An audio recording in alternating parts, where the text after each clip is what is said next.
네, 우리 곁에 계신 분들 한 번 더 인사하시겠습니다. 예수님의 이름으로 환영합니다. 예수님의 이름으로 사랑하고 축복합니다. 반갑습니다. 네, 오늘 말씀을 함께 보겠습니다. 오늘 말씀은 시편 42편 5절 말씀을 대표로 봅니다. 같이 봅니다. 시작. 내 영혼아, 내가 어찌하여 낭망하며 어찌하여 내 속에서 불안하여 하는고. 너는 하나님을 바라라. 그 얼굴에 도우심을 인하여 내가 오히려 찬송하리로다. 아멘. 네, 오늘은 시편 42, 43편을 함께 보려고 하는데, 원래 이 둘은 한 편의 시였을 가능성이 높습니다. 왜냐하면 내 영혼아 네가 어찌하여 낭망하며 어찌하여 내 속에서 불안하여 하는고, 이런 동일한 후렴구가 42편에 두 번, 또 43편에 한 번 이렇게 계속 반복되기 때문입니다. 그래서 한 편의 시편이었지 않나라고 생각하고요. 자, 잠시 이제 본문 이야기를 멈추고 들어가기에 앞서서 이제 우울증 체크를 한번 하고 가겠습니다. 2024년 보건복지부 통계가 있었는데요. 한국 성인 5명 중 1명이 일생에 한 번 이상 우울증을 경험한다고 합니다. 5명 중에 1명. 그거 흔하죠. 지금 만약에 우리가 50명이라고 하면 지금 이게 몇 명 정도가 우울증을 경험한다고요? 10명은 경험한다는 거죠. 흔히 우울증을 이제 마음의 감기라고 합니다. 그냥 왔다가 가버리는 그런 가벼운 거라는 거죠. 하지만 그냥 방치하면 굉장히 무서운 결과를 초래할 수 있습니다. 가정 불화, 또 직장 내 갈등, 또 심지어 자살에 이르기까지 정말 큰 불행의 원인이 될 수 있는 것이 우울증입니다. 그래서 지난 2주간을 한번 돌아보시면서 해당되는 것이 있다면 마음속으로 한 번씩 체크해 보시기 바랍니다. 8개 보여드릴게요. 아침에 눈을 떴는데 오늘 하루가 기대되지 않았다. 마음속으로만 체크하시면 됩니다. 그리고 밥을 먹는데 맛이 잘 느껴지지 않았다. 평소 좋아하던 일인데 하기 싫었다. 사람들 사이에 있는데 혼자인 것 같았다. 괜찮냐는 말에 괜찮아요 했지만 사실 잘 모르겠다. 여기까지가 이제 경증, 이제 우울증 체크고요. 지금부터는 경증에서 중증으로 넘어가는 경계와 중증 3개만 보여드릴게요. 멍하니 앉아 있다가 시간이 얼마나 지났는지 몰랐다. 내가 없어도 아무것도 달라지지 않을 것 같다는 생각이 스쳤다. 그냥 다 내려놓고 어딘가로 사라지고 싶었다. 자, 이 중 하나라도 해당되신다면 네, 그렇습니다. 그렇다고 이것이 신앙의 실패가 아니라는 사실이 중요합니다. 신앙의 실패 아닙니다. 오늘 우리가 보고자 하는 이 시편 기자 역시 심한 우울증 상태였기 때문입니다. 특히 7번, 8번에 해당되시는 분들이 계신다면, 7번과 8번 해당되는 분들이 계신다면 오늘 설교 후에 조용히 저를 찾아오시거나 문자 한 통만 주시면 됩니다. 혼자 감당하지 않으셔도 됩니다. 아이고, 본인은 그냥 자기가 일이 아닌 분들은 웃을 수 있지만 사실 자기 일인 분들은 그 생각보다 심각합니다. 자, 오늘은 이렇게 시편 42, 43편 말씀을 통해서 우울감에서 소망으로 가는 길을 함께 찾아보고 은혜를 나누도록 하겠습니다. 자, 시편 말씀을 보시면서 말씀이 확 이해됐다 손 한번 들어보세요. 천재입니다, 천재. 일단 개역 성경 말이 어렵고 그 다음에 사전 지식이 너무 부족해서, 그죠? 그래서 오늘은 제가 특별히 시편을 읽을 때 좀 재밌게 볼 수 있고 이해하기 쉬운 사전 지식 하나 알려드리고 가겠습니다. 자, 이게 뭐냐면요, 이 보여줘라, 설명하지 말고 기법이라는 게 있습니다. 성경 전체, 그 유대인들, 히브리인들이 다 사용하는 방식인데요. 유대인들은 길게 말로 설명도 잘하긴 한데 유대인들 말빨 셉니다, 여러분. 어릴 때부터 계속 아버지하고 토론하고 그다음에 그냥 그 어른들한테 반론하는 거를 "이놈의 시끼." 이렇게 혼난 적이 한 번도 없기 때문에 무조건 말을 잘합니다. 하지만 말보다 더 잘하는 게 이미지로 상상을 더 잘합니다. 그래서 이제 상상을 잘하는 사람들이 이 지금 전 세계를 지배하고 있습니다. 그 상상력의 결과물이 스마트폰이고 뭐 이런 것들이잖아요. 그리고 이제 컴퓨터 다 상상의 결과물들이거든요. 그래서 유대인들이 그렇게 탁월하다 소리를 많이 듣는데 그런데 그 사람들이 성경 안의 선배들이 자기들의 조상들이 다 이 방식을 써서 했기 때문에 성경을 읽다 보니까 저절로 몸에 배인 겁니다. 자, 저게 바로 영어로는 show, don't tell 이렇게 말하거든요. 보여줘라, 설명하지 말고. 자, 이게 어떤 복잡한 아니면 무거운 주제 아니면은 감정 이런 것들을 이미지 하나로 딱 압축하는 거가 바로 저 기법이거든요. 자, 예를 들어서 자, 하나님을 설명할 때 하나님은 전능하시고 사랑이 많으시고 어떻고 저떻고 이렇게 설명 안 한다는 거죠. 그럼 어떻게 설명하느냐? 함께 봅니다. 시작. 여호와는 나의 목자시니 그림이 하나 딱 그려집니다. 목자라는 거죠. 하나님은 목자다. 자, 이 한마디 이 이미지 하나로 끝입니다. 왜? 목자는 인도하죠. 먹이죠. 보호하죠. 친밀하죠. 또 주도권을 갖고 있습니다. 전부 담긴 거죠. 자, 오늘 보실 시편 42, 43편에 또 이런 묘사가 다 있습니다. 이 기법을 거의 다 씁니다. 엄청 많습니다. 그래서 제가 딱 하나만 보여드리면서 시험을 쳐보겠습니다. 제가 알려드렸다는 거죠. 어떻게 한다고요? 그냥 이미지 하나 보여주고 의미가 다 담겼다니까. 알았나 맞추셔야 돼. 조금 어려운 시험인데. 같이 봅니다. 시작. 모든 파도와 물결이 나를 휩쓸었나이다. 어떤 이미지가 보입니까? 파도, 물결, 휩쓸었다. 쓰나미, 예. 우리 우다니엘도 그러던데. 네. 쓰나미. 바로 그겁니다. 지금 이미지 딱 쓰나미 들어왔죠? 자, 그러면 감정은 어떤 감정인데? 감정을 저걸로 표현했는데. 쓰나미 감정이 뭡니까, 여러분? 그렇죠. 공포. 익사 직전입니다.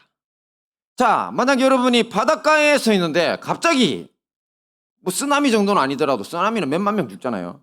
저는 이제 부산 출신이라서 해운대 바닷가 많이 가는데 뭐 평소에는 괜찮은데 파도가 엄청 크게 칠 때가 있어요. 그때 못 가게 합니다. 근데 그 사람들 중에 그래도 용감한 사람들이 걸어가다가 파도 맞고 끌려 들어가는 수 있거든요. 그럼 그 사람 죽습니다. 왜냐면 파도 맞은 다음에 끌려 들어가면 와류라고 해가지고 안으로 못 들어오고 뱅뱅뱅 돌면서 저로 더 끌려 들어가는데 그 끌려 들어갈 때 물 밑에 아주 깊은 데까지 쫙 밀려 들어갑니다. 그러니까 거기에서 놀래서 죽는다더라고요. 사실은 살 수도 있는데 놀래가지고 공포 심해 죽는데요. 심장마비래요. 건져보면 익사가 아니고. 그만큼 무서운 겁니다. 근데 유대인들도 이거 알고 있었던 거죠. 그러니까 어떤 감정이냐? 그야말로 크고 연속된 고난에 방향을 잃고 무섭고 숨막히고 죽을 지경이다. 자, 이게 바로 유대인들이 쓰는 이제 show don't tell. 보여줘라, 설명하지 말고. 자기 감정을 이렇게 확실하게 설명할 수 있는 방법을 이 사람들이 이런 방식으로 사용한다는 거죠. 그래서 앞에서 본 우울증 체크 포인트 중에 8번에 그런 게 있었잖아요. 그냥 다 내려놓고 어딘가로 사라지고 싶었다. 그 정도에 해당하는 깊은 우울감에 사로잡힌 상태다. 이렇게 볼 수 있는 거죠. 자, 이제 이해가 확 되시죠? 자, 이런 사전 지식을 알게 되면 특별히 시편 같은 운문을 제대로 이해할 수 있게 되고요. 또 앞으로 산문으로 된 성경을 읽으시는데도 확실히 한 차원 더 높은 안목을 가지게 됩니다. 그래서 어릴 때부터 성경을 많이 읽은 사람들이 생각보다 상상력이 굉장히 뛰어나고 그리고 통찰력이 좋습니다. 할렐루야. 네, 그래서 진작 성경 읽을 걸 이런 생각 드시죠? 지금부터라도 늦지 않습니다. 자, 그리고 이 시편의 배경에 대해서는요, 여러 학설이 있지만 많은 사람들은 다윗 왕이 아들 압살롬에게 쫓겨서 피난 가던 시절 이야기라고 봅니다. 자, 그렇게 보면 사실 믿었던 신하들의 배신, 또 가장 아끼고 사랑하던 아들이 자기를 죽이기 위해서 따라오고 있는 상황. 이 다윗 왕의 극심한 우울감에 저절로 공감이 되죠. 사실 안 미친 것만 해도 대단한 거라고 생각해야 됩니다. 자, 이제 본론으로 들어가서 다윗 왕이 우울감 속에서도 소망으로 간 길이 있습니다. 그 길이 시편 42, 43편에 들어있으니까 그것을 보겠다는 겁니다. 자, 세 걸음으로 이루어져 있는데요. 다윗이 우울감에서 소망으로 간 길. 다 같이 읽어봅니다. 시작. 감정을 숨기지 말자. 감정에 끌려가지 말자. 예배를 통해 소망을 선언하자. 자, 이 방법을 썼다는 거죠. 자, 먼저 첫째부터 봅니다. 같이 봅니다. 시작. 감정을 숨기지 말자. 말씀 봅니다. 시작. 하나님이여 사슴이 시냇물을 찾기에 갈급함 같이 내 영혼이 주를 찾기에 갈급하니이다. 내 영혼이 하나님 곧 살아계시는 하나님을 갈망하나니 내가 어느 때에 나아가서 하나님의 얼굴을 배울고 사람들이 종일 내게 네 하나님이 어디 있느냐 하오니 내 눈물이 주야로 내 음식이 되었도다. 아멘. 자, 여기에서 조금 전 말씀드렸던 보여줘라 설명하지 말고 기법이 빨간색입니다. 뭐가 보이십니까? 사슴 보이죠? 그죠? 근데 시냇물을 찾는다 그러죠. 자, 이게 무슨 감정인지를 생각해 봐야 되잖아요. 사실 사슴은요, 열이 아주 많은 동물입니다. 그래서 다른 동물들보다 물을 몇 배 많이 마셔야 됩니다. 그래서 여러분들 혹시 몸이 냉한 분들 있으면 뭐 드시면 된다? 물 드시면 되죠. 하지만 이런 답이 나올 줄 몰랐네. 물 맞아요, 물 맞아. 네, 네, 열 많은 분 물 많이 드셔야죠. 네, 열 냉한 분들, 냉한 분들 물 많이 마시면 안 되는데. 네, 제가 너무 놀래가지고 지금 말을 지금 더듬은 것입니다. 네, 불의의 일타라서. 자, 몸이 냉하면 진짜 사슴으로 된 그런 그 음식들 있잖아요. 사슴 고기는 우리가 별로 못 구합니다. 근데 사슴 중탕 아니면은 이제 사슴과가 있잖아요. 녹용, 그죠? 사슴에게서 나는 부산물들 이런 걸 먹으면 진짜로 따뜻해집니다. 그 성질이. 그래서 제가 옛날에 어떤 약 파는 분들이 우리 집에 왔길래 불쌍히 여겨서 한번 제가 사드린 적이 있었거든요. 그 사드렸는데 그게 마침 사슴 중탕 그런 거였어요. 근데 그거 먹고 제가 완전 그냥 변비가 걸려가 죽을 뻔했어요. 저는 원래 열이 많거든요. 거기에 그거 한 3봉 먹었는데 그 다음부터 배가 아파 죽겠더라고. 그게 바로 열이 너무 많았는데 거기다 불을 뿜은 거나 마찬가지라는 거죠. 그만큼 사슴이 열이 많습니다. 그러니까 얘는 항상 시냇물이 있어야 삽니다. 근데 놀랍게 이 사슴의 약점을 정확하게 아는 존재들이 있으니 누굴까요? 맹수들입니다.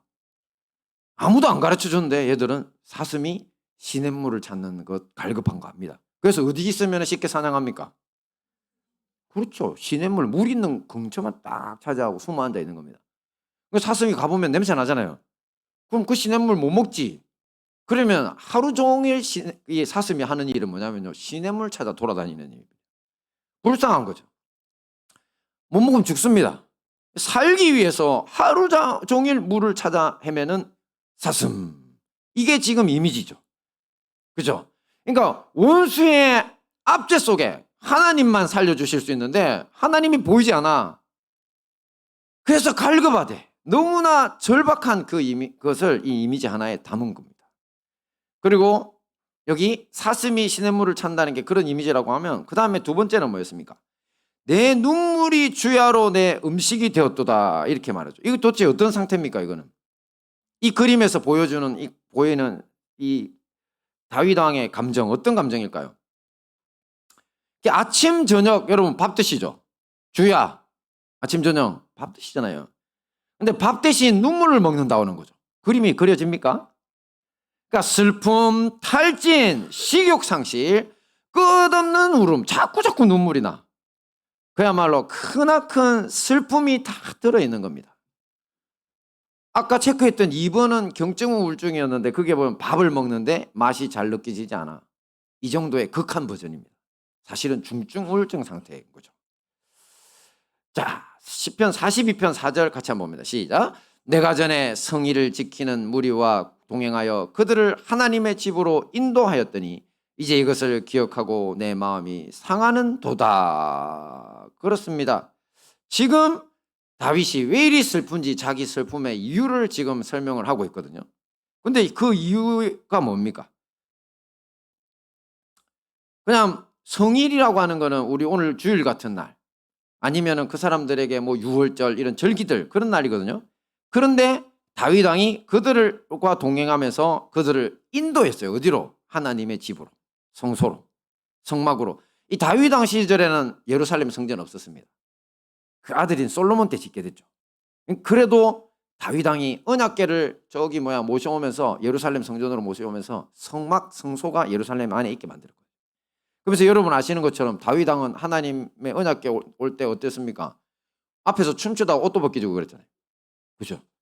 그야말로 너무너무 신나게 하나님께 예배드리고 하나님께 영광 돌리는 사람이었는데 이제 그거 다 떠나버렸습니다. 예루살렘에서 백성들을 인도해서 하나님의 성소로 인도했던 왕이 지금은 그 자리에서 쫓겨난 시세입니다. 사역의 박탈, 언약적 자리의 상실. 언약적 자리라는 건 네가 영원히 내 앞에 제사장 왕 가문이라고 하시잖아요. 메시아 가문이라고. 근데 이제 쫓겨났어. 그 괴로움이 너무나 큰 거죠. 자, 그런데 그 괴로움이 왕이 아닌 괴로움보다 하나님 앞에 예배드리고 나가던 그게 끙끙 것이 더 괴롭다고 이야기하는 것이 바로 지금 다윗 왕의 믿음인 거죠. 자, 하지만 지금 그는 그것을 못하니 완전히 모든 것을 다 잃어버린 것을 알고 있는 거죠. 그래서 괴롭습니다. 자, 전문가들에 의하면 이렇게 깊은 우울감에 빠진 사람들은 대부분 처음에 자신의 감정을 숨깁니다. 그래서 아무렇지도 않게 행동합니다. 막 밝게 이야기해요. 그래서 제가 군에 있을 때 자살 예방 뭐 이런 것들을 할 때 거기 막 지표 이런 거 있거든요. 근데 보면 애가 밝다고 속지 말라고 되어 있어요. 왜냐면 저는 같은 경우에 이제 장교니까 밑에 부사관들 뭐 병들 그거 봐야 되잖아요. 애가 평소에 밝다고 근데 이상하게 더 밝은 애를 경계해라 그랬거든요. 오버합니다. 자, 이런 행동들을 하고 그러다가 또 가끔 폭력적인 성향을 확 보이기도 합니다. 그리고 사실 이제 대부분 자기 파괴적 결말을 맞습니다. 깊은 우울감. 자신이 문제인데 해결할 수 있는 능력도 없다고, 그리고 누군가 기대 보려고 하지만 뾰족한 해결책이 없다고 이렇게 생각하니까 그래 이제 끝을 내자 이렇게 생각하는 겁니다. 하지만 이 시를 쓴 다윗 왕은 자기 감정을 숨기지 않습니다. 그러니까 앞에서 말씀드린 거 밝은 척하거나 아니면 화내거나 이게 진짜 감정은 아니라는 거죠. 진짜 자기의 깊은 감정, 진짜 감정 그게 뭐냐고. 그랬을 때 자기 감정을 숨기지 않고 하나님 앞에 그대로 드러내요. 감정을 드러내야 됩니다. 드러내는데 사람한테 드러내니까 화내는 거고 기쁜 척 연기하는 거라고. 누구한테 드러내야 됩니까? 그렇죠. 바로 하나님한테 드러내고 있는 겁니다. 우울할 때는 감정 숨기지 말고 하나님께 드러내야 합니다. 이 치료자이신 예수님도 이런 우리를 초대하시죠. 뭐라고 하십니까? 수고하고 무거운 짐진 자들아 다 내게로 오라. 주님은 지금 네가 예배 드리려면 그따구 감정 가지고 와도 되겠어? 답이 아니에요. 아니라고. 예배 드리는데 감정적으로 정돈되고 예배 드려야지. 그건 그야말로 자기 말일 뿐이에요. 자기 생각인 거야. 주님은 지금 정돈된 감정을 가진 사람, 기쁨이 충만한 사람들 부르는 게 아니라고 합니다. 어떤 사람 부른다고요? 수고하고 무거운 짐진 사람들, 우울하고 슬픈 사람들 부르는 겁니다. 그러니 눈물이 밥이 된 상태 그대로 가져가셔도 됩니다. 그 상태로 예배 드리러 오셔도 됩니다. 그래야 참된 위로와 참된 치료를 받을 수 있기 때문입니다. 이제 두 번째 봅니다. 시작. 감정에 끌려가지 말자. 말씀 함께 봅니다. 시작. 내 영혼아 네가 어찌하여 낭망하며 어찌하여 내 속에서 불안하여 하는고. 너는 하나님을 바라라. 그 얼굴의 도우심을 인하여 내가 오히려 찬송하리로다. 자, 여기서 시인이 사실 놀라운 일을 하는 겁니다. 우리가 그냥 보니까 잘 모르겠죠. 뭐가 놀라우냐면요, 내 영혼아, 이 말이 누구한테 하는 소리예요? 자기 자아한테 하는 이야기. 자기 자아한테 이름을 불러줘요, 영혼이라. 그리고 말을 걸죠. 네가 어찌 질문도 하죠. 그리고 너는 하나님을 바라라고 명령도 하잖아요. 그죠? 자, 이것은 오늘날 현대 인지과학자들이 말하는 자기 거리두기라고 하는 기법과 일치합니다. 자, 어떤 감정적인 상황에 처하잖아요. 그때 마음속으로 자기 이름을 부르거나 너라고 부르는 것만으로도 연구를 해봤더니만 차분해지고 그리고 더 합리적인 대응이 가능하더라는 거죠. 자, 여러분 회사 생활 하시죠? 저도 회사 생활 해봤습니다. 저는 해군에서 이제 장교가 회사 생활을 해요. 근데 일반 회사보다 더 빡쳐요. 거기는 이놈의 새끼 저놈의 새끼 욕은 잘 안 하거든요. 안 하잖아요. 이 동네는. 거긴 아니고. 그 동네는 막 합니다. 바보니 멍청이니 돌대가리니 이런 소리 막 합니다. 장교들인데도 그런 소리 막 해요. 자, 열받죠. 자, 그리고 뭐 친구 관계에서 불쾌한 말을 들을 때 얼굴 확 달아오르죠. 그러면서 속으로 어떻습니까, 여러분? 이 새끼 그 죽여볼까 살려줄까? 뭐 이렇게 마음속으로 그냥 우뿌득뿌득 이를 갈죠. 그러다가 진짜 사고 칩니다. 아니면 또 꾹 참았다가 이 감정을 어디로 들고 갑니까? 자기 집에 들고 가서 온갖 행패를 부리거나 만만한 애들한테 또 우리 밑으로는 이제 병들이 있고 뭐 부사관들이 있으니까 막 똑같이 때려잡습니다. 이 새끼 저 새끼 하면서 난리도 아니게 합니다. 대대장님실에 갔다 오면 이제 그런 식으로 이 처리를 하는 거죠. 자, 그런데 자기 거리두기, 감정하고 자기 거리를 두는 법을 잘하는 사람들은 다르게 반응한다는 거죠.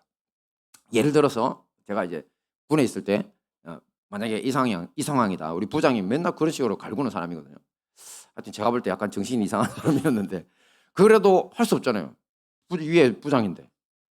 근데 이제 그때 막 온갖 욕을 하고 바보 같다, 멍청하다, 뭐 법대로 나왔다면서 이거밖에 못하냐, 막 이래요. 그럼 이때 이제 자기 거리두기를 어떻게 하느냐? 시범을 보여드릴게요. 보세요. 야, 우양훈 긁혔다. 자존심 상했다 이거지. 왜냐하면 속에서 불이 확 올라오면 확 집어가 버리고 싶은 그런 마음이 있거든요, 진짜. 그래서 마치 제 자신이 제3자가 된 것처럼 관찰하듯이 이 상황 속에서 자기 자신을 분리해서 보는 겁니다. 자, 이렇게 하면 즉각적인 감정적인 반응, 확 화를 낸다든지 막 같이 엎어버리고 싶은 그런 마음이 있잖아요. 그 감정적 반응이잖아요, 그죠? 그것이 아니라 이성적인 선택이 가능하게 됩니다. 어떻게? 예를 들어서 보고서를 지금 가지고 막 잘했다 못했다 이거밖에 못했느냐 막 화를 내는 상사의 모욕적인 언사가 있잖아요. 뭐 무슨 새끼 뭐 돌대가리니 뭐 이런 소리 해야 한다 쳐. 자, 그렇게 해도 조금 전에 말씀드린 것처럼 그냥 긁혔다 이거지. 그래. 그러면서 뒤집어 엎을까? 다른 말을 할까? 근데 긁혔다 이거지 이러면서 나중에 다시 보고하겠다고 해야지. 이러면서 바로 그냥 그 자리에서 차려 딱 하면서 예! 지시하신 것 검토해서 오후에 다시 보고 드리겠습니다. 큰 소리로 빡 이래보죠. 그럼 앞에 이야기하던 분이 얼굴이 확 바뀝니다. 쫄아버려요. 쫄아요 진짜. 예, 제가 써먹어봐서 압니다. 선배들이 이렇게 가르쳐줍니다. 좋은 선배들이. 그래서 위에 상관한테 깨질 때는 그냥 들어라. 표정 바꾸지 말고 그냥 그래도 지나간다. 이렇게 하면서 기다려라. 그러고는 뭐 해라? 검토해서 다시 보고 드리겠습니다. 아니 내가 보고하겠다는데 뭐라고 할 거야? 안 그래요? 그래서 그냥 오후에 다시 보고하면 그래서 아까 지시하신 거 이거 고쳐왔습니다. 이러면 웬만하면 넘어갑니다. 근데 진짜 나를 물어뜯고 싶으면 계속 고치라고 하거든요. 그러면 이제 다시 고쳐가는데 자기가 고쳤던 것도 또 고치라 그래요. 자기가 나한테 고쳐주놓고는 그게 틀렸다고 또 고치라 그래. 그러면 이제 처음에는 막 당하지만 나중에는 몇 개씩 들고 갑니다. 아까 이거 고치라고 하신 거 여기 있는데 또 고치라고요? 이대로 고쳐왔는데요? 그러면 얼굴이 빨개집니다. 자기도 머리가 나쁘니까 기억이 잘 안 나거든요. 이런 식으로 이성적으로 대처할 수 있다는 겁니다. 자, 이런 것을 볼 때 우리는 중요한 사실을 하나 알 수 있죠. 나는 내 감정과 같은 존재다 아니다. 아니라는 겁니다. 나는 나고 내 감정은 내 감정이에요. 감정은 내가 바라보고 말을 걸고 다스릴 수 있는 존재라니까요. 이걸 아셔야 돼. 그래서 여러분 화났을 때 내가 화났다가 아니고 우양은 화났다. 그 보통 긁혔다 그러잖아요. 저 자꾸 진짜 별것도 아닌 게 저거 진짜 내가 진짜 열받아 죽겠네 막 이렇게 하면 내가 열받아 죽겠나 하면 진짜 주먹 올라간다니까요. 진짜 사고 칩니다. 그러니 지금 다윗 왕은 인지과학이 등장하기 3000년 전인데 벌써부터 이런 방법을 기도하면서 사용하고 있었던 겁니다. 자, 그런데 여기서 결정적 질문이 있죠. 아니 그러면 시인은 어떻게 이 다윗 왕은 어떻게 그렇게 할 수 있었을까?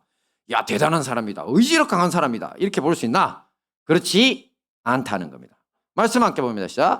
너는 하나님을 바라라. 그 얼굴에 도우심을 인하여 내가 오히려 찬송하리로다. 자, 여기에 감정에 끌려가지 않을 수 있는 이유가 뭐라고요? 그의 얼굴에 도우심을 인하여 이겁니다. 자, 이것도 사실은 아까 말씀드렸던 show don't tell 기법입니다. 설명하지 말고 보여주라는 거. 뭘 보여주는 거죠? 누가 갑자기 얼굴을 확 들이밀어서 얼굴을 확 들이밀었다고. 그럼 이게 무슨 뜻입니까? 나타났다는 거잖아요. 이해되세요? 우리 시편 읽다 보면은 성경 읽다 보면 하나님의 얼굴을 뵙기 원한다는 표현 있죠. 근데 사실은 그 얼굴이라는 게 유대 사람들은요, 사람이 만나주는 것, 그거를 그냥 얼굴이라는 그 이미지로 표현을 한 겁니다. 하나님을 만나고 하나님이 나한테 와주시기를 바라는 걸 얼굴 뵙기 원해요. 같은 말로 확실히 보이시죠? 근데 하나님의 얼굴 이러면 여러분 딱 어떤 생각 듭니까? 하나님, 내가 뵙기 원하는 하나님의 얼굴이 나를 좁혀려고 막 화난 이런 얼굴이겠어요? 아니면 인자하고 그다음에 자비롭고 그다음에 모든 걸 해결해 줄 것 같은 이런 그런 얼굴이시겠어요? 그렇죠. 말할 것도 없죠. 그죠? 그러니까 그 얼굴의 도우심을 인하여 그거는 그가 나타나 도우실 것이기 때문에 찾아오셔가지고 그렇죠. 감정에 끌려가지 않을 수 있는 이유라는 겁니다. 그게 현실입니다. 진짜 오시니까 도와주시니까. 그리고 다시 노래합니다. 함께 봅니다. 시작. 낮에는 여호와께서 그 인자함을 베푸시고 밤에는 그 찬송이 내게 있어 생명의 하나님께 기도하리로다. 할렐루야. 조금 전 말씀드린 것처럼 그 얼굴을 확 보이셨는데 어떤 얼굴? 인자한 얼굴. 그렇죠. 이런 거 추상적 낙관론 이런 거 아닙니다. 그러니까 다 잘 될 거야. 그 추상론 낙관론이잖아요. 다 잘 될 거야 아니라니까. 구체적인 인격, 살아계신 하나님이 오셔서 도우실 거라는 신뢰입니다. 근데 그렇게 하나님이 도우실 때는요, 사실은 이 고난을 다 지난 후에 도우시는 것 같기도 해요. 아니, 고난과 함께 하시면서 도우시고요. 그리고 내 편만 들어주실 것 같아. 아니, 너 잘못한 것도 지적해 주세요. 그래서 회개라는 게 같이 가게 돼 있어요. 그 사람만 잘못한 게 아니구나. 이 소리가 자연스럽게 나옵니다. 그리고 하나님의 인자심은 십자가에서 가장 완전하게 드러났습니다. 말씀 함께 봅니다. 시작. 우리가 아직 죄인 되었을 때 그리스도께서 우리를 위하여 죽으심으로 하나님께서 우리에게 대한 자기의 사랑을 확증하셨느니라. 그렇습니다. 우리는 죄인이죠. 흠이 많은 사람입니다. 뭔가 뜻대로 되지 않을 때 죄책감, 자기 환멸 같은 이 낙심이 파도처럼 몰려옵니다. 그때 내가 그 감정에 끌려가지 않을 근거가 뭐라는 겁니까? 십자가의 사랑입니다. 내 감정이 뭐라고 나를 책망하고 비난해도 상관없다. 나를 향하신 십자가 사랑은 모든 재판을 다 끝내고 이제 너 무죄다 확정해놓은 판결물처럼 이미 선포됐다는 사실입니다. 할렐루야. 자, 그리고 내 영혼아 네가 어찌하여 낭망하며, 이 말씀, 이 구절이 시편에 3번이 나옵니다. 3번. 그러니까 실망한 상태에서 지금 3번이나 계속 이야기를 합니다. 여러분, 삶은 뭡니까? 완전수입니다. 삶이. 될 때까지 이렇게 하나님을 바라는 거죠. 무슨 뭐 지금 이런 영적 침체형 안에서 설교 한번 듣는다고 치료가 될까나? 도전만 되죠. 그럼 설교 3번 들으면 되나? 그 3번이라는 수가 뭐라고요? 완전히 될 때까지 들어야지. 될 때까지 하나님 앞에 구애라는 뜻이죠. 그죠? 매번 내 감정이 막 요동치고 막 아까 보셨잖아요. 물결, 파도, 쓰나미 쓸려가는 것 같은 그런 마음이 들 때마다 그때마다 무릎 꿇고 내 영혼아 네가 어찌하여 낭망하며 해라는 거예요. 그게 바로 감정에 끌려가지 않고 승리하는 비결입니다. 할렐루야. 네, 이제 이렇게 자기 감정과 거리를 두고 이제 계속 이제 밀고 나가면 이제 마지막으로 어디까지 가야 되느냐 한번 보겠습니다. 사실 이게 최종 확정탄데 같이 봅니다. 시작. 예배를 통해 소망을 선언하자. 말씀 봅니다. 시작. 내 하나님이여 내 영혼이 내 속에서 낭망이 되므로 내가 요단 땅과 헤르몬과 미살산에서 주를 기억하나이다. 네, 저기에는 사실은 유대인들은 다 알고 있는 이제 또 show don't tell 기법, 보여주는 거, 설명 필요 없이 보여주는 게 들어있는데 다름 아니라 요단 땅, 헤르몬과 미살산입니다. 유대인들이 왜 아느냐? 여기는 사실 이스라엘의 북쪽의 마지막 경계입니다. 이 넘어가면 이스라엘 아니에요. 근데 그 산에 지금 다윗이 서 있는 거야. 왜요? 자기 아들이 자기 죽이려 오니까 도망간 거지. 저까지 갔다니까요. 그리고 옛날에 자기들 밑에 신하들은 배신하고 이제 압살롬한테 붙어가 같이 죽이겠다고 따라오고 있는 거죠. 그러니까 그거를 딱 보는 순간 옛날 유대인들은 하나님이 계신 예루살렘, 하나님의 임재가 있는 예루살렘에서 제일 멀리까지, 이제는 저기 넘어가면 이제 완전히 영영 남대는 그 땅, 그까지 간 거구나. 진짜 갈 때까지 간 거구나. 바로 확 들어온다니까요. 자, 이곳에서 다윗 왕은 뭐 하고 있느냐? 낭망만 한 게 아니라는 거죠. 뭐 하고 있다고요? 예배하고 있는 겁니다. 여기서 낭망 상태로 예배한다는 거, 이게 중요합니다. 자기 감정이 회복되기 기다렸다가 나 예배하겠다, 틀렸다는 거죠. 그렇게 되면 뭐가 되냐면 예배가 회복의 결과가 돼요. 예배 나온 거 보니까 다 나왔네. 교회에서 그런 말 안 들으세요? 혜린이 오늘 예배 나온 거 보니까 다 나왔네. 이건 축복입니다. 혜린이가 손가락 다쳐 수술 받았잖아요, 그죠? 근데 이제 감정의 문제, 이거는 이게 밖에 상해의 문제인 거고, 감정의 문제 틀렸다는 거죠. 예배는 회복의 통로입니다. 예배를 드려야 회복된다는 겁니다. 그리고 이 시편 42, 43편 자체가 개인의 다윗 왕의 노래로만 끝나지 않습니다. 이것을 고라 자손들이 부르는 노래로 되어 있죠. 이거는 고라 자손들은 레위인들이고 이 성소에서 예배 인도할 때 따라 부르게 했던 찬송입니다. 찬송. 회중 찬양이에요, 회중 찬양. 그러니까 공동체 안에서 다 같이 불렀다고, 이 노래를 들고. 그러니까 우울하다고 하는 이 감정, 우울감, 죽을 것 같은 이 절망감은 혼자 감당하는 것 아니다, 아니라는 거죠. 혼자 감당하는 거 아니라고. 우울할수록 공동체 안에서 함께 지고 가야 한다는 사실을 보여주고 있는 겁니다. 그러므로 우리가 힘들 때, 내 마음 복잡할 때도 교회로 나와 함께 예배드려야 합니다. 예배를 통해 여러분의 소망을 선언하십시오. 은혜 받으면 감정 회복은 반드시 그 뒤를 따르게 되어 있습니다. 그리고 다윗은 이 낙심한 채로 멈추지도 않고 하나님을 찬양하며 자기 소망을 이제 아뢰기 시작합니다. 함께 봅니다. 시작. 주의 빛과 주의 진리를 보내어 나를 인도하사 주의 성산과 장막에 이르게 하소서. 그런즉 내가 하나님의 단에 나아가 나의 극락의 하나님께 이르리다. 하나님이여 나의 하나님이여 내가 수금으로 주를 찬양하리이다. 할렐루야. 지금 성산과 장막, 하나님의 단요, 여기 성산 시온산입니다. 예루살렘에 있는. 이거 다 다윗이 왕으로 통치하던 곳입니다.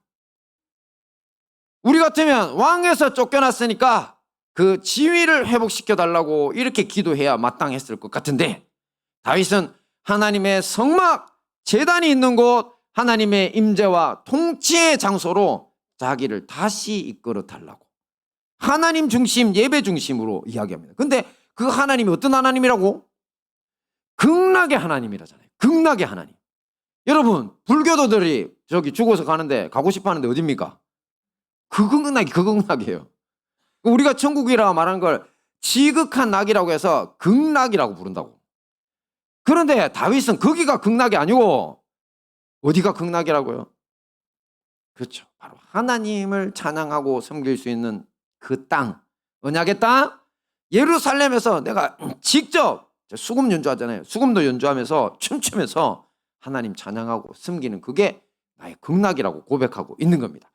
그러니 우리는 이렇게 결론을 내릴 수 있죠. 뭡니까? 같이 봅니다. 시작. 다윗은 왕자를 원하지 않았다. 다윗은 하나님을 원했다. 할렐루야. 이게 핵심입니다. 여러분 기도하실 때 뭡니까? 나는 명품 백을 원하지 않았다. 나는 직장에서 진급을 원하지 않았다. 나는 내 사업에 대박을 원하지 않았다. 나는 누구를 원했다? 하나님을 원했다. 이게 답입니다. 그런데 다윗의 이 소원이 신약에서 완성됩니다. 바로 다윗의 자손 예수 그리스도께서 성문 밖 십자가에 달려 우리의 영원한 죄짐을 대신 지시고 이제 부활하셨기 때문입니다. 다윗이 그 얼굴의 도우심을 인하여라고 선언했을 때 바랬던 그 도우심이 바로 다윗당 한 사람뿐만 아니라 온 인류를 위해서, 죄에 시달리며 고통당하는 인류를 위해서 예수 그리스도 안에서 완성되었다는 겁니다. 할렐루야. 그러므로 내 영혼아 너는 하나님을 바라라는 선언은요, 막연한 희망이 아닙니다. 사실은 2000년 전에 인류사적으로 이미 예수님이 우리 죄짐을 지는 그 순간 완성된 사실이라는 겁니다. 그 위에 선 선언입니다. 그러니 여러분의 우울증이나 고통을 예수님이 왜 감당을 못하시겠습니까? 이미 끝난 거라니까요. 거기 매달리면 된다는 거예요. 십자가 안에 승리 있습니다. 자, 이제 말씀 끝맺겠습니다. 혹시 제가 초두에서 시편 42, 43편이 원래는 한 편의 시라고 본다고 했죠. 그 근거가 뭐라고 했습니까? 네, 쉽지 않습니다. 그죠? 이겁니다. 이거 3번 반복된댔잖아요. 다시 읽어봅니다. 시작. 내 영혼아 내가 어찌하여 낭망하며 어찌하여 내 속에서 불안하여 하는고 너는 하나님을 바라라. 이걸 한 문장으로 줄이면 어떻게 될까요? 내 영혼아 너는 하나님을 바라라. 그렇습니다. 이 문장 안에 설교 말씀의 핵심이 다 들어있습니다. 하나님이 여러분을 사랑하시고 구원하셨다는 사실이 이미 확정된 진리이기 때문입니다. 이 사실은 여러분의 뭐보다 앞서고? 감정. 여러분의 감정보다 앞섭니다. 우울감보다 앞섭니다. 하나님이 여러분을 사랑하시고 구원하셨다는 사실, 감정보다 앞서고 십자가에서 이미 끝난 겁니다. 그러니 우리는 더 이상 뭐 하면 안 됩니까? 감정에 휘둘리면 안 된다는 겁니다. 그러면 감정에 내가 휘둘리려고 할 때마다 우리 어떻게 해야 됩니까? 저 다 외우기 힘들잖아요. 내 영혼아 너는 하나님을 바라라. 내 영혼아 너는 하나님. 이거는 쉽잖아요. 그죠? 내 영혼아 네가 어찌하여 낭망하며. 다 외울 수 있으세요? 외울 수 있는 분은 하시기 바랍니다. 할렐루야. 근데 우리는 약하니까, 저도 약하다 치고, 저도 약합니다. 가끔 말씀이 생각 안 날 때 있습니다. 자, 이 3번을 우리 한번 외쳐보겠습니다. 시작. 내 영혼아 너는 하나님을 바라라. 내 영혼아 너는 하나님을 바라라. 내 영혼아 너는 하나님을 바라라. 할렐루야. 아멘.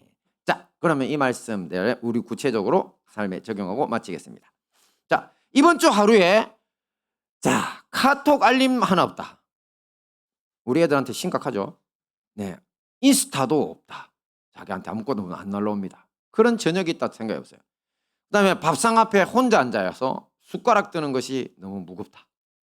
그리고 아침에 눈 뜨는데 일어나고 싶지도 않다.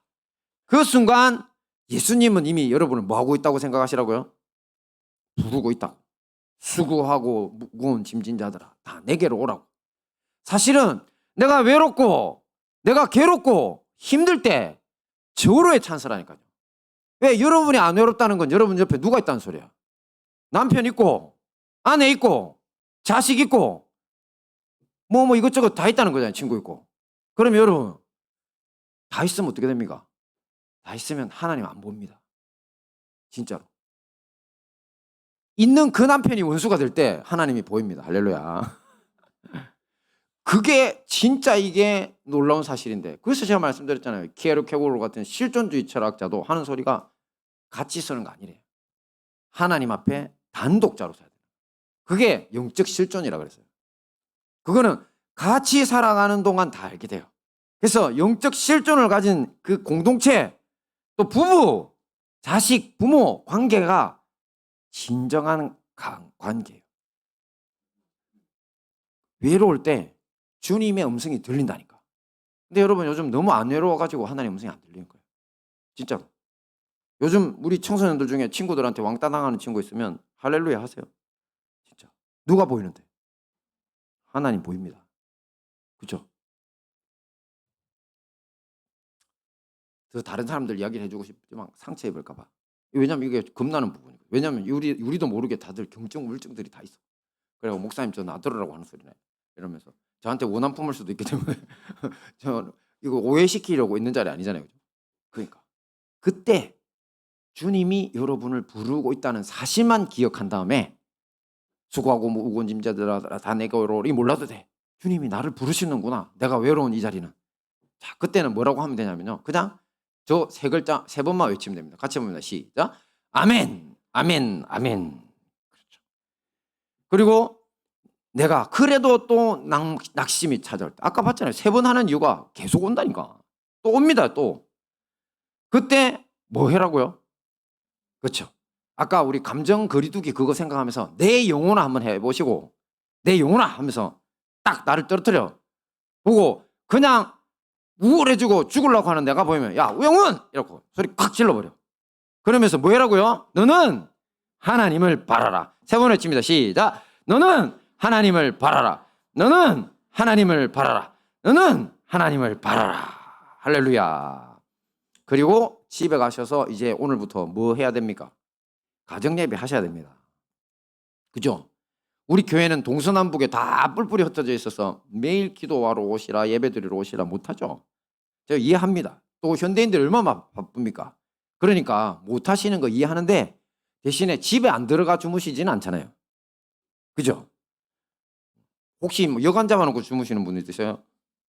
우리 장로님 계시구나. 장로님 여관 아니더라도 혼자 홀로 외로이 계시잖아요. 자, 저런 경우는 우리 장로님은 영적 실존을 체험하실 기회니까 주님 앞에 선 단독자로 연습하시고 나머지 집에 같이 모이는 사람들은요 가정 예배 드리세요. 가정 예배의 형태 별거 없습니다. 그냥 모이라 하고 뭐 하면 됩니까? 성경 정독하고 있는 시편 한 편씩만 읽으시면 돼요. 읽고 여기서 제일 내 마음에 와닿는 것 하나 고백하고, 그리고 우리 다 같이 서로 축복하고 마치자. 우리 가정에서 이거 시작한 지가 지금 우리 우다니엘이 집으로 돌아온 이후부터 계속 지금 하고 있거든요. 전에는 이게 애들 공부한다고 뭐 아빠는 또 맨날 기도하는 아빠인데 뭐 자기 엄마도 기도하고 목사 집안에 뭐 내가 대신 기도하면 되지 이 생각이 있으니까 신경 안 썼는데 아니더라고요. 애들의 마음에 항상 어둠이 몰려들어갑니다. 어떤 형태로든 몰려들어가더라고요. 근데 저녁에 마칠 때 말씀으로 마치니까 스스로 말씀으로 자기를 돌아보고 스스로 힘을 내요. 하나님이 힘 주시니까. 반드시 해야 됩니다. 그래서 제가 상번제라고 우리 옛날부터 이야기했잖아요. 그죠? 항상 드리는 번제라고. 아침에도 번제 드리고 저녁에도 번제 드립니다. 여러분들 힘드시면 딱 한 번만이라도 아니면 서로 잠시 불러가지고 서로 포옹하면서 오늘 말씀 한 구절 부모님이 암송해 주시는 것도 괜찮습니다. 그리고 축복 기도하고 마치는 거죠. 그냥 왜냐면 시간 없다니까. 와서 오늘 내가 말씀 받는데 내 영혼아 어찌하여 낭망하며 어찌하여 내 속에서 불안하여 하는고 너는 너의 하나님을 바라라. 그러면서 둥 또닥거려주고 예수님의 이름으로 기도합니다. 아멘. 이거 상번제입니다. 이 방식으로라도 하세요. 할렐루야. 여러분들 이렇게 하는 게 힘이 있다는 사실 알아요 몰라요? 다 아세요. 다 압니다. 여러분 속에 다 보입니다. 이미 경험하고 계신 분들도 있고 반드시 하세요. 자, 이 모든 말씀으로 우울감 속에서 소망으로 가는 길을 찾아 승리하시는 우리 행복한 다니엘 교회와 형제교회 성도님들 되시기를 축원합니다. 아멘.